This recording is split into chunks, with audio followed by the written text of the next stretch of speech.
But we start today with some football, and a quick reminder that today's episode of the Ultimate Cleveland Sports Show is presented by Yahoo Fantasy. Fantasy football is back. Fire up the group chat, get the draft boards ready, and buckle up for a season filled with breakouts and overreactions that we all live for. The best part, it all goes down on Yahoo Fantasy. This year, the UCSS Fantasy Show is Fantasy Football League, not show, is moving back to Yahoo Fantasy. It is a terrific move. It is the best, easiest to use interface of all the fantasy apps out there. And to celebrate, Yahoo is giving away 28 new features to celebrate 28 years of fantasy greatness, giving you more ways to play, more ways to draft, and more ways to win it all. It all begins on August 4th. Stay tuned and get started by creating or joining a Yahoo Fantasy League at yahoofantasy.com/LockedOnNFL. That is yahoofantasy.com/LockedOnNFL. And let's make this fantasy season the best one yet. All right, guys, we learned during the show yesterday that the reason Shedeur Sanders did not get any reps in the joint practice between the Browns and the Eagles was that he injured his oblique in the pre-practice warm-up session. Kevin Stefanski spoke before the joint practice today and said Shedeur is day-to-day with an oblique strain. He is unlikely to play Saturday, but they won't officially rule him out. He even at one point said, quote, "We're going to have to put him down for a few days," which I thought was a little harsh. It's just put him down? Just an oblique strain, but I knew what he was trying to say. Not a dog with cancer, I man. know. But those were Kevin Stefanski's legit words. I don't think he meant they were going to euthanize Shedeur. Yeah. They're going to let him sit and recover. He did not participate in practice today. Tyvis, you weren't here yesterday, so I want to start with you on this. Take out what Kevin Stefanski said about putting him down. The reality is he did not practice today. He is doubtful for Saturday's preseason game between the Eagles and the Browns. What do you make of the oblique strain for Shedeur, and how should the Browns handle him moving forward? We don't know the severity. We don't know if it's a grade 1, 2, or grade 3, but you've been played in the NFL. I know you've had oblique issues in the past. How would you handle it if you were the Browns? I mean, it was obviously, I think they listed him as day-to-day. It's unfortunate for him because I thought this was a golden opportunity. You know, these joint practices against the Philadelphia Eagles, like it was going to be a lot of weight put into these practices, yesterday's practice and today's practice. So the fact that he didn't go was a huge missed opportunity for him, especially coming off the performance that he had in that preseason game against Carolina. So I hated to see it. I still don't think he's like in jeopardy of being cut or anything like that. I think that he's at least shown enough. Hopefully he's able to get back, and practice next week. I'm pretty sure the starters are going to play against the Rams for probably the majority of that game because that's the last action you're getting before it's for real.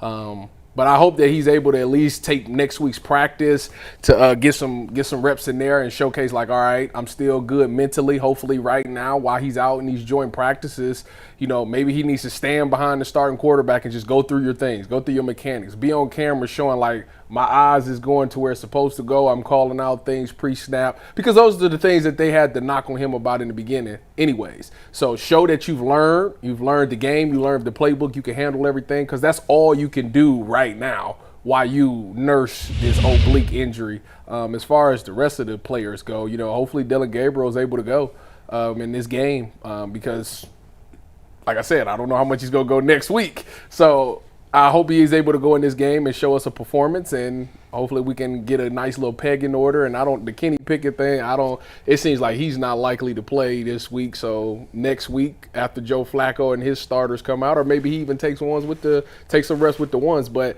you need to make sure that you've seen all of these quarterbacks so you can make an accurate decision. And the reason why it stinks that Dylan Gabriel and Shedeur got hurt during training camp is because these reps are so valuable. Once the season starts, they're not giving them a ton of reps. Like, it don't work like that. The ones get a ton of reps. Think about it. DTR took no reps. He had to go start a game. So the ones take a majority of the reps. Obviously, the twos get a little bit, but it's not a lot at all. So that's why these reps in training camps is so valuable because once the regular season comes, you won't get these opportunities to get these reps. Well, I'd say this much to start. It's good that he's day-to-day because these things, and Tyvis, you know this from being a player, muscle injuries take a long time to heal, and it requires a lot of rest to get things back to being normal. And so by saying that, I mean, if this were a tear, an oblique tear or something that was going to cause him to miss like a month or 6 weeks or longer. Isn't that what happened to Travis Bazana? I believe Bazana, I think, was an oblique. It's very common in baseball. Yeah, it's baseball. It's very common. Any sport where your torso's contorting, twerking. That's Stefanski said if this was a right guard who suffered an oblique injury, he could play through it. But with the quarterback and the throwing motion, all your torque comes from the oblique muscle, which is why this is where the quote came, where he said, "quote We're gonna have to put him down for a few days." Anything where you gotta like contort your body to rotate. I mean, and you need power and strength, that's going to be an issue. So for him to say put him on the shelf for a couple of days, I think it's a real positive sign. I didn't expect him to play in this game once we heard the news about the injury, but I talked to a doctor yesterday about this. In fact, we did a little interview at the Fan, and we talked about oblique strains, and I said, well, you know, how serious can they be? He's like, well, they can be serious. You know, it could be a couple of months, could be 6 weeks, it could be a month, but a day-to-day thing tells me I'm guessing he'll probably be back on the field midweek next week. That's what I'm thinking. You know what I mean? And that's okay. So it's not the end of the world, guys. I mean, he now has an opportunity to sit back. There's no pressure to go in this game. He can take some mental reps. Something that's good. I mean, he had a really good performance in his first game against the Carolina Panthers, and now he's not expected to go out here and play. He's not playing. Take a back seat, learn, got the headset in, and like really digest everything that's happened. Get those mental reps so that when you get back on the field next week, you hit the ground running again. You pick right up where you left off. He should treat this like it's a regular season game, because once the regular season comes around, it's not like he's going to be QB1 coming in against Cincinnati. So how would you approach that game? You will prepare for it, like you go through the game plan, making sure you know everything, have the headset in, listening to everything, being able to make calls and stuff like that. He needs to take this week, because this is as close as he's going to get to actual being in a game week. Obviously, with preseason, he's going to be going in games. So take this week to be like, all right, this is how I want to do regular season. This is the things that I'm going to do. Use this week to do that. Yeah, I tend to think he may be down a little bit longer than what you guys are making it seem. The quote from Kevin, and I know it may be splitting hairs and making it semantics, was we're going to put him down for a little bit. That's more than a couple days. Kevin never gives anything up. He never says anything. So for him to go as far as to say we're going to put him down for a little bit tells me that's more than a couple days. And the timing on that is horrendous for him for a lot of the reasons that you guys laid out. We said last week, the next 2 weeks are huge for him in determining his fate of where he's going to be on this team. With the joint practice with Carolina, the preseason game against the Panthers, and now these practices with the Eagles in this game that he's got coming up, or that he had coming up this weekend. Now, obviously, the Eagles part of it is gone. He nailed the Panthers part of it. I think he did everything that was asked of him. But moving forward here, to miss out on this opportunity, and now you go into week 3 trying to get the starters ready, and now you're in full game mode of getting ready for week 1. Where's his next rep coming? Where's his next opportunity? So when you factor in the time that – I mean, Derek Carr, I think, missed 2 or 3 games last year with an oblique. I think that's kind of the standard. You usually miss at least 1 game if you're a quarterback with obliques. You guys are right. There's degrees to this, obviously, and they're not all the same. When the news broke when we were on the show yesterday, I'm like, man, that could be 4 weeks, 4 to 6 weeks. Mm-hmm. With pitchers in baseball, it's almost standard that it's 4 to 6 weeks for these guys. Well, if it was, that would be the Browns actually probably treat it as a blessing in disguise, because now you can carry 4 quarterbacks. You put them on IR. You put them on the 53, then revert them back to the IR, and there you go. Now you got 3 quarterbacks for the season. Yeah, and I am kind of curious to see how they play this now with the numbers game. I'm not saying it's 4 to 6 weeks. I'm just saying in baseball that's what a lot of times it turns out to be. Hopefully it's only a couple of days. Hopefully it was just very minor, and he can at least be back on the practice field at some point next week. I'm not that optimistic at this point, just given the history of these things and how these things typically go. You're going to err on the side of caution. He wasn't going to be your starter. He was never going to be your starter. So why are you it's not like you're trying to rush him back to prepare him for week 1. So it's unfortunate, man. It's weird. We joked about it yesterday. They got 4 quarterbacks in camp, and 3 of them are hurt, and the old man is the one still standing. So, hopefully Dylan's okay to go this weekend. It sounds like he is. He took all the reps that he was supposed to take in joint practice today, which is a good indication he's ready, that he'll be ready to play on Saturday. Yeah, so we'll get the first real look at him. Snoop. Kevin said if he wasn't ready, it was going to be all Snoop Huntley. So thank God it looks like Dylan's ready, because what a waste of a preseason game. And no offense to Tyler Huntley. No, we just know what he is. You get nothing out of it. Like we know what he is. He's not going to be here. If Tyler Huntley is on this team, then all hell's broken loose in the next couple of weeks. So it would just be a waste of a game. Every snap that he takes is a waste. And I get it. You got to fill the time, and you're not going to run Flacco out there in the second I get it. But every snap that Tyler Huntley takes is a wasted snap. I don't know how you can see it any other way. So hopefully Dillon can perform, stay healthy and perform. Pickett, I think, is still a little ways away yet. I want to see him. I'm sorry. I know a lot of people have their opinions on him, but I know that the starters are going to get a lot of rest. Maybe that's what they do. Hopefully he comes back next week and Joe plays 2 quarters, a quarter and a half, and then Kenny comes in because you want Kenny. Y'all battling for quarterback 1 technically, right. So you will want him with the ones. Technically, we know. I'm trying to be politically correct. Yeah. If that's the case, then you will want to see him in with the ones anyway. So you could easily get him a couple of reps with the ones before the 2s comes in and he plays that game. Can I ask you guys a question on that real quick? If they don't well, thanks. But like they still haven't named a starter. At some point, I feel like it's like, and when I say at some point, I mean much sooner rather than later. It's advantageous for Kevin Stefanski and for this team just to name a starter and ride with it. Can you wait till after the Rams game to give Kenny Pickett a half, essentially, to allow this competition to continue for that long? You said wait till after the Rams game? Yeah, if Pickett's not playing Saturday. Right. Right. So you're saying if he plays a half. So Mike's saying wait till after the Rams game, give Kenny a half against the Rams. Okay, so let Kenny play in the last game. Yeah. A half. And then make a call after. I mean, what's wrong with that? Yeah. Guys, here's the thing. Everybody knows that if Pickett doesn't win the job, it's going to be Joe Flacco. So they don't need to say shit.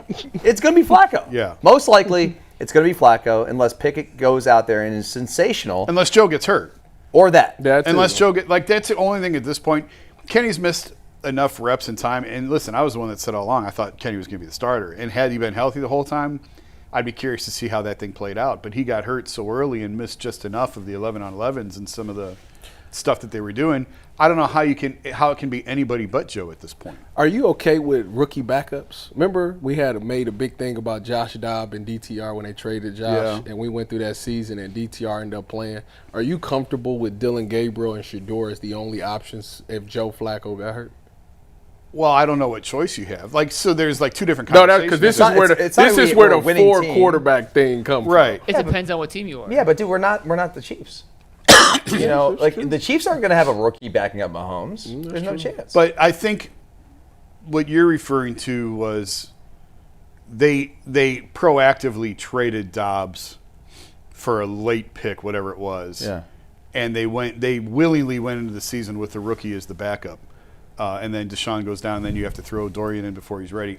I don't know how many more quarterbacks you want him to sign. They're at 4. I mean, they're at 5. They're at 6 if you count. 6 no, right now. I only bring that up because then that's for the 4. That's why people want to carry 4 quarterbacks. Right. That argument. Right, and I think they will. I think Kenny's on this team. I don't think Kenny's getting cut or traded. I think that I think that's a waste. Maybe at some point. I really believe that's a waste of time. Maybe at some point, one of them gets traded before the trade deadline if a quarterback goes down during the season or a team needs But I think you don't think that's a waste of time to carry Kenny? Carry 4 quarterbacks? Yes.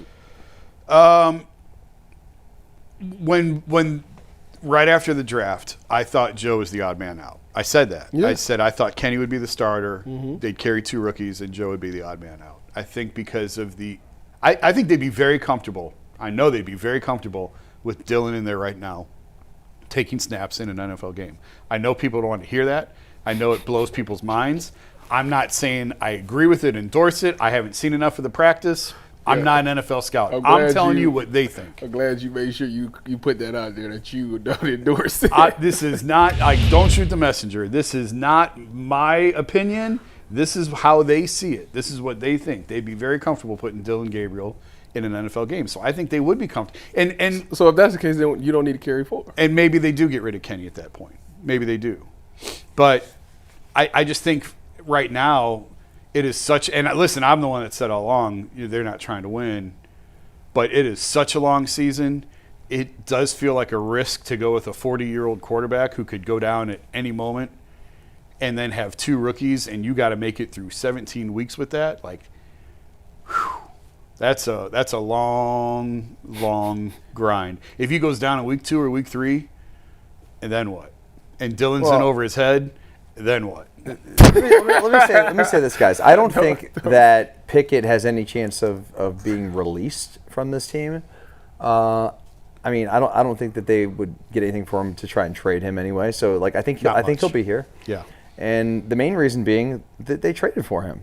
That's what I said. And they're not going to just give up on this guy. And to also your point about Flacco being injured, the other thing that Flacco does that Pickett doesn't do is turn the ball over. Yep. So Joe's going to give you those highlight reels plays where he throws, a bomb touchdown to Jerry Jeudy twice a game maybe. He's a 2-touchdown, 2-pick kind of guy. But that's not going to. You can't win like that. So I think he's going to make it fun. Sure, but still, there is maybe some upside with Pickett because he's a former first-round pick who has not really been given a full opportunity to play in this league. So I think in the Browns' eyes, they're like, we know what Flacco is. Flacco is. No one else is beating down Flacco's door to get him to play. He could have been a backup somewhere else, but Joe sat out there for a month in free agency. Right. Nobody picked him. Right. Flacco's here. We're lucky to have him, and I think Joe's a great guy, and I'm happy to root for the guy if he ends up being the starting quarterback. But the reality is, we know what he is, and yeah, he can give you a magical run for 6 games, 7 games. Is he going to stay healthy for a full season? No, because nobody does. He can at least make it through a training camp. Yeah, and partly, I think, they've had him in bubble wrap basically most of this camp. He's hadn't really done a whole lot. And part of that also is probably wise and by design, knowing how old he is and why subject him to soft tissue injuries like what some of the other guys have already dealt with. So it sucks to be Joe Flacco because, it's great to be Joe Flacco. Let's be honest. But in this situation, it kind of sucks because you think about the guy who wants to play and compete, and he's an awesome dude. But he's sitting around and he's just looking, he's like, man, they are really stacking the deck against me to be the starting quarterback. Flacco? I think so. They don't want him to be the starting quarterback. I don't see the benefit in playing. I've said that all along. What is the upside of playing a 40-year-old quarterback this year? You said it from the very first day they signed him, Jason. I didn't understand it when they signed him. I said, I don't get it. This is why. I'm going to ask you this question. When you go to camp, who's the best quarterback when you watch them, who's the best looking quarterback? Joe Flacco. Yes. But what's the long-term play on that? But he's not. There isn't. The only long-term play out of any of this is the 2 rookies. Yeah. That's it. And if they're not, we've always said that they shouldn't go in week 1. Correct. So how do you buy them time? With the 40-year-old quarterback. That's what. But like I said earlier with Tyler Huntley, every snap he takes in the preseason feels wasted. Honestly, every snap Joe Flacco takes this year feels wasted to me. It's wasted. It's not wasted because it gives them the best chance to win. If it's a gap year, which it is, and if we know it could be the 2 rookies, one of the 2 rookies could hit, and they could. So they could, but you're not going to know that till week. I don't even know arbitrarily. I don't know what week number that would be. My guess is the London game, Vikings. 6. That's 6. 5. Oh, that's 5. I thought that was 6. Whatever. No, it's because they come back to play the Steelers week 6. Okay. In Pittsburgh. So you think in London is when they unleash one of the rookies? I do. Okay. I'd be fine with that. Me too. I said 4-5. That's 4 weeks of sitting there preparing and studying and seeing how the game go. You should be good by then. I said shortly after the draft, I hope when we get to the end of the year, Shedeur started more games than anybody. Because I God bless Dylan Gabriel. I don't know how you can look at him as the long-term answer at quarterback. I just don't see it. And Joe's not. And more than likely, Kenny's not. So if anyone in that room has a shot of being it, Shedeur's the only one. Let me ask you guys this real quick because we got Ross in the queue that we're going to bring him in a sec. Shedeur most likely not playing Saturday. Yeah. I don't know if you guys saw the ratings that came out. They announced week 1 preseason ratings. And the Browns-Panthers preseason game was the most watched preseason game in a decade. Did they carry that on NFL Network? It was on NFL Network. Okay. 2.2 million views.